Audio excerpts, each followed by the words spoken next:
Quantumverse, Part 2 of Expressions, A Spiritual Odyssey, by John David.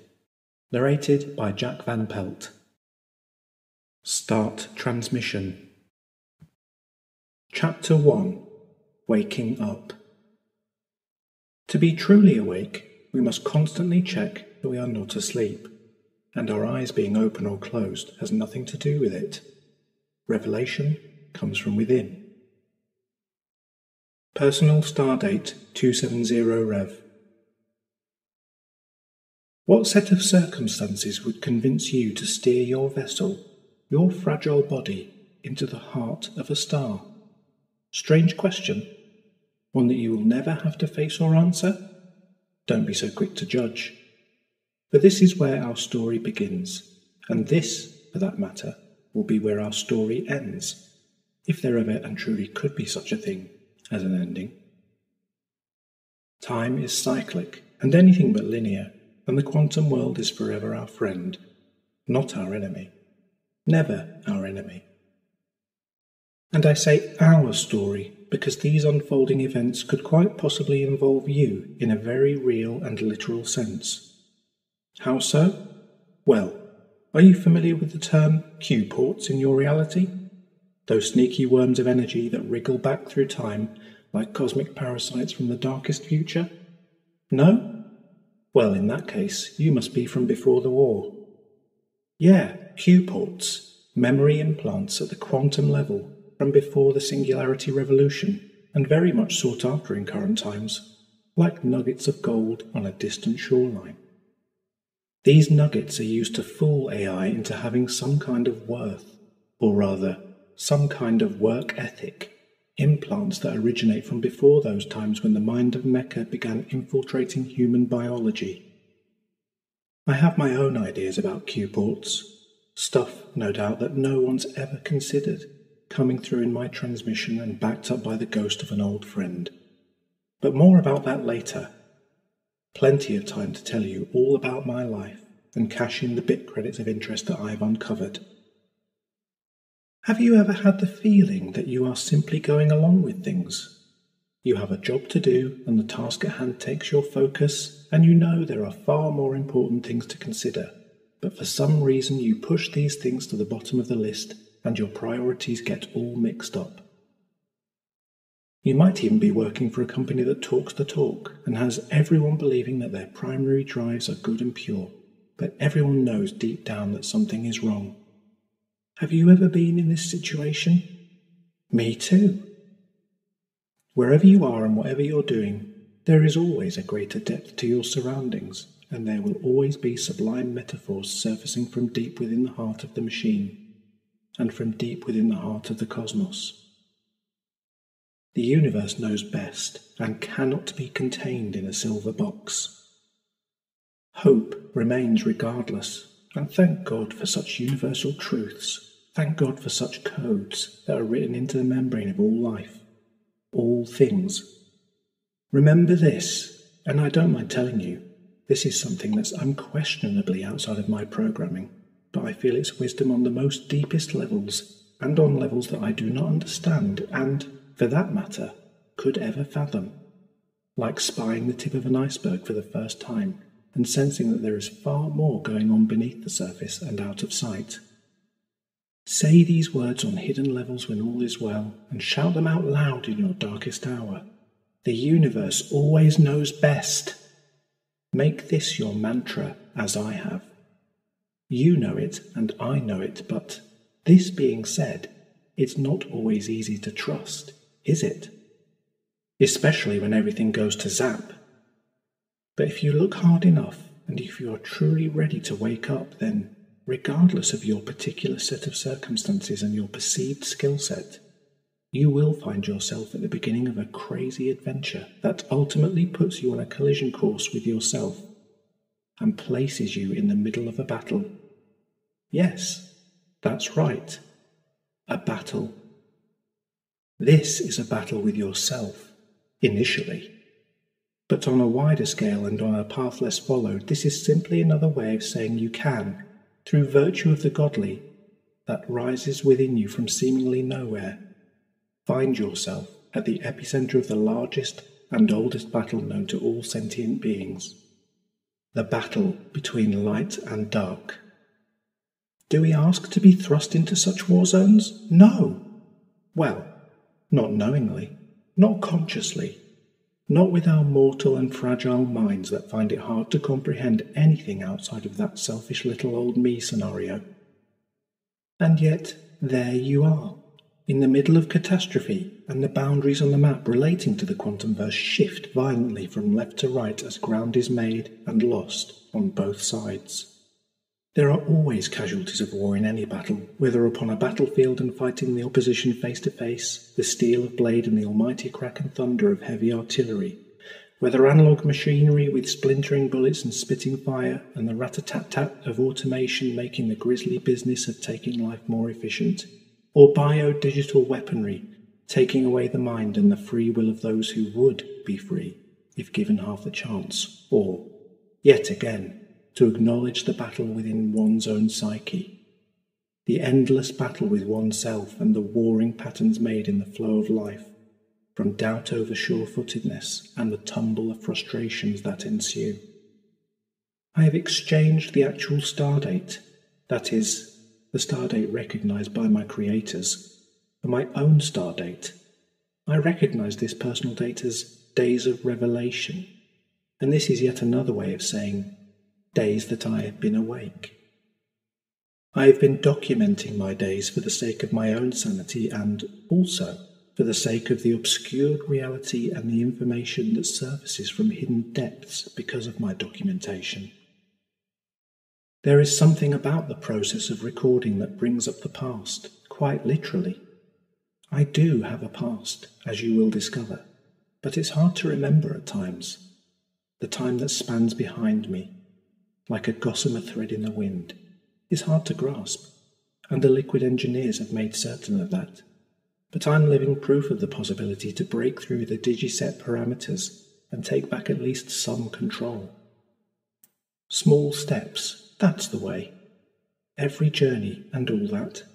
I'm not even sure how much of my divergent neural activity will be transmitted back to Earth-Base Alpha. For that matter, I'm not even certain if the subtle algorithm of my maverick mind will even survive the radiation and quantum fluxing of interstellar and interdimensional splicing. I doubt that it even would. But their training is based on paranoia, and so, on some level, this paranoia is forever in my chem, and the auto-send, as I've recently discovered, cannot be turned off. So, here I am, and here you are too, at the summit of something big, and I can feel it just as you can, and, in the past, I've been somewhat compromised on the levels of feeling, as you will discover if you continue to receive my transmission, my story. The monumental precipice that we stand at eagerly with our perception filters dissolving and our energetic tendrils outstretched is immeasurable. I know this with absolute certainty because every moment is highly charged with a kind of universal magic that has the potential to make all things possible. It's like that Rasley fact regarding the expansion of space. Do you know it? The fact that it's always stretching away and uniformly expanding from any given point. The point of expansion and the point of origin is a timeless dance that places you right at the centre of divine creation's colossal giddiness.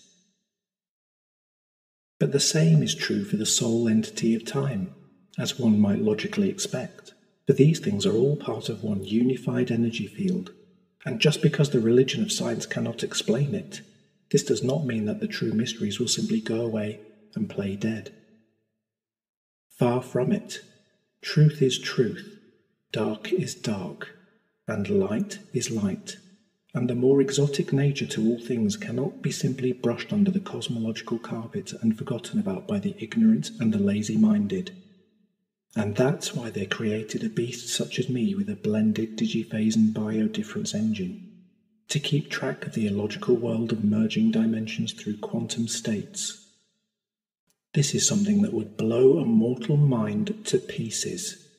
And getting back to it, my point is, if ever I had one, regardless of where you set about measuring time, you are always right at the centre of it, right at the centre of the experience, or right at the beginning, and it is always precisely now. In a funny sort of way, we are always just in time. If you're on Earth Base Alpha as you read these words, or hear them, or feel them through sensory tech or whatever, then, true as I am, my thoughts, experiences and dialogue have successfully reached you within this recently sent energy package. You can now share in my quest and travels as they unfold, and undoubtedly this has come about through higher means. The higher means must be present, because otherwise nothing of my transmission would make any sense to you. There are, after all, and when all said and done, few out there like me. Few indeed. My experiences on a temporal level are somewhat strange, like cutting crossways through a fruit to reveal all of the segments all at once. It would be absurd to even suggest that some of the segments come before others and that others come last. This is a more accurate view of all things, how the universe works, blah blah blah. But I realised that it might not fit with your temporal experience. There's a wise and archaic saying that states, "By their fruits you shall know them." Well, such is the cosmic fruit of a transient entity. Like I say, all at once and all together. In this respect, it might be more helpful to picture my transmission as viewing some kind of omni-quantum being, flicking back and forth through some kind of jumbled and impromptu diary, whilst trying to make sense of an imperfect existence. The trouble with pan-dimensional beings is they're so damn scatty. Well, not to themselves, ourselves, but from an onlooker's point of view, a mortal perspective. Yeah, forget it. I made a distinction earlier between the terms to travel and to be on a quest, and I feel this needs to be readdressed, for the two are very different animals. To travel is to simply move from A to B, but to be on a quest is to move with purpose. The one has you arriving somewhere and nowhere, and the other has you arriving within and coming to rest at the all that is, has been, and ever will be. The shadow elite and the time displacement enforcers would never let such truthful and chaotic vibrational scribblings reach someone with a heart, someone like you, not if they had anything to do with it. No. If it was left up to them, they would simply intercept my thought waves, but, like I say, I have good reason to believe that their omni-tech feelers cannot reach the, should we say, important stuff. The stuff which surfaces from the gentle balance within, the stuff of gentle and profound subtlety, the stuff of God that I was never originally intended to carry, a tainted chalice holding the water of eternal life. They cannot taint the higher frequencies, for it is not their domain, and they were never invited. In fact, the ranks of the sacred are being filed against such forces, and these forces of light are on our side, and they are tirelessly rallying the troops. These particular facts that I now voice, in truth, we have always known. We have known them in our hearts. We may lack the intellect to speak of such workings, but on a heartfelt feeling level, we know that light must prevail, eventually, regardless of a darker being's improper use of mind and matter. Everything came from the light, and so eventually, everything must return. Eventually. There are those on a fast track who do not give a care for others, and there are those who hold back their own progress in order to help the ones below them, and, yet again, there are those who attempt to hold others back and are on the long curve that initially takes them out of the light, but the curve is set to bring them back, for time and space is designed that way. Of course it is. I like to keep myself in check and frequently consider which track I'm on, and as you receive these words, perhaps you set about the same task.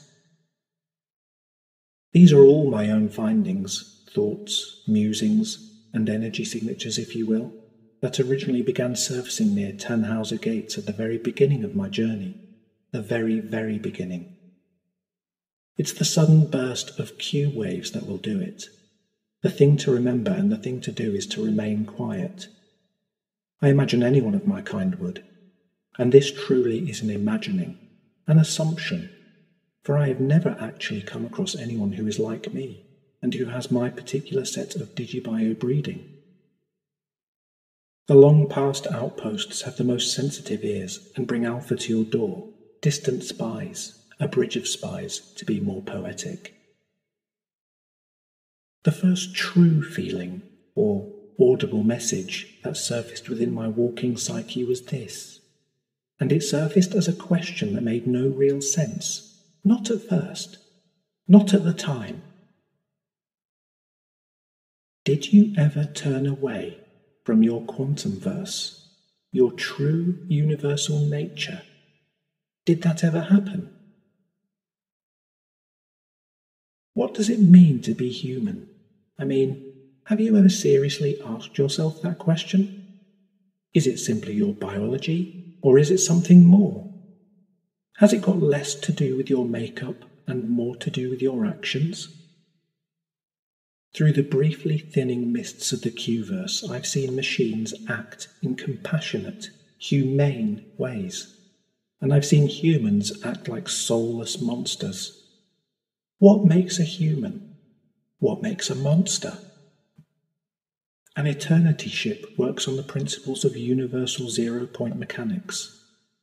It's hard to explain this weird science in just a few sentences, but the primary drive that pushes my craft does so through the tapping of multiple dimensions. This means that in my natural state, I exist in multiple time frames simultaneously. All time frames, theoretically, from your point of view, crazy, right? It is for this reason that I tend to speak in the present tense regarding all communication, be it past, present or future. It's all the same, really. One eternal, present moment. Like pieces of a jigsaw puzzle all jumbled up together in a box, with a little work and a little patience, the pieces will all come together within the elusive medium of time and create one clear picture. For now, and for the next part, let's go back a while, not too far, but let's simply revisit some of my earlier thoughts and musings. I feel this can only help in relation to conveying later and more recent truths. Here's the shocker. If it's night time where you are, and you're on Earth base, and if you look up towards Orion and deeply past, that's it. Do it now if you can. Well, if you're viewing from Alpha, and I have a sneaking suspicion that you are, that's the precise point in deep space where you'll find me. Follow the arrowhead of Cassiopeia to the roof of heaven and wave, and wish me well.